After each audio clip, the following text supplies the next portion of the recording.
Just because something's quantifiable and it's presented in a graph or a chart or a spreadsheet doesn't necessarily mean it's true and accurate, although our tendency is to accept it on face value.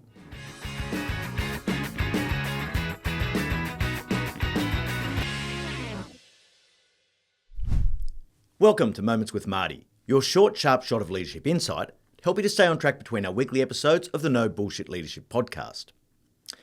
In a world where we have ready access to a mountain of information on pretty much everything, decision-making processes in many companies have become more and more about data analytics. Now, relying more on facts and less on opinions is a good thing, right? But in my experience, the best decisions strike a balance between quantitative and qualitative inputs. Let's face it, some of the things that might influence your decisions defy accurate measurement. But it doesn't mean they're not important, and it doesn't mean you should ignore them. The concept of using gut feel in decision-making is sometimes frowned upon. But over my years as a senior executive, I came to realise just how important it is to pay attention to your instincts. When your gut is telling you something, you're receiving a message from your accumulated years of judgment and experience. Now, just because something's quantifiable and it's presented in a graph or a chart or a spreadsheet doesn't necessarily mean it's true and accurate, although our tendency is to accept it on face value. We rarely question the efficacy of what's being presented. But what was the original source of the data? What assumptions were made in collating the data? What's missing from this data that might make a difference to how we interpret it? Interesting questions, right? Most data has assumptions and bias built into it, so it's important to question anything that doesn't quite feel right. We sometimes call this crap testing or reasonableness testing. Now let me spell this out with a simple example. Modern cars are designed to capture a whole host of information and they provide feedback to the driver. We don't really question it. One piece of information that we take for granted is the odometer reading. How far has the car travelled since it rolled off the production line?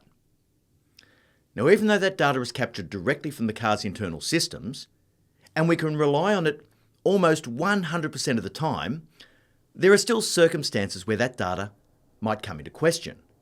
So, for example, if I see a brand new Tesla with 5,000 miles on the clock, I'd be pretty inclined to believe that. My judgment would coincide with the data point that I'm being presented with. However, if I saw a beaten-up 1985 Ford Escort with 5,000 miles on it, I'd rightly be a little bit sceptical. My gut would tell me that the data on the odometer had somehow been tampered with. We're constantly taking in information using all of our five senses. We're constantly reading people's tone and body language. We pick up on non-verbal and visual cues. We're continually calibrating different sources of information for consistency and patterns and exceptions. If we collectively call these things gut feel, then why wouldn't we rely on it? It's entirely appropriate for us to use our experience and judgment to assess the reliability of any information that we're presented with. And where no information exists, to use that judgment to fill in the gaps. Great leadership requires an integrated approach: head, heart, and gut. And if you want to make great decisions quickly, you need to recognise the value that each one of those sources of information can play. For more depth on this insight, have a listen to episode 112 of the No Bullshit Leadership podcast. Is gut feel a thing? We'll leave a link in the show notes. I really hope you enjoyed this moment and that it gives you that extra little spark to be a no bullshit leader.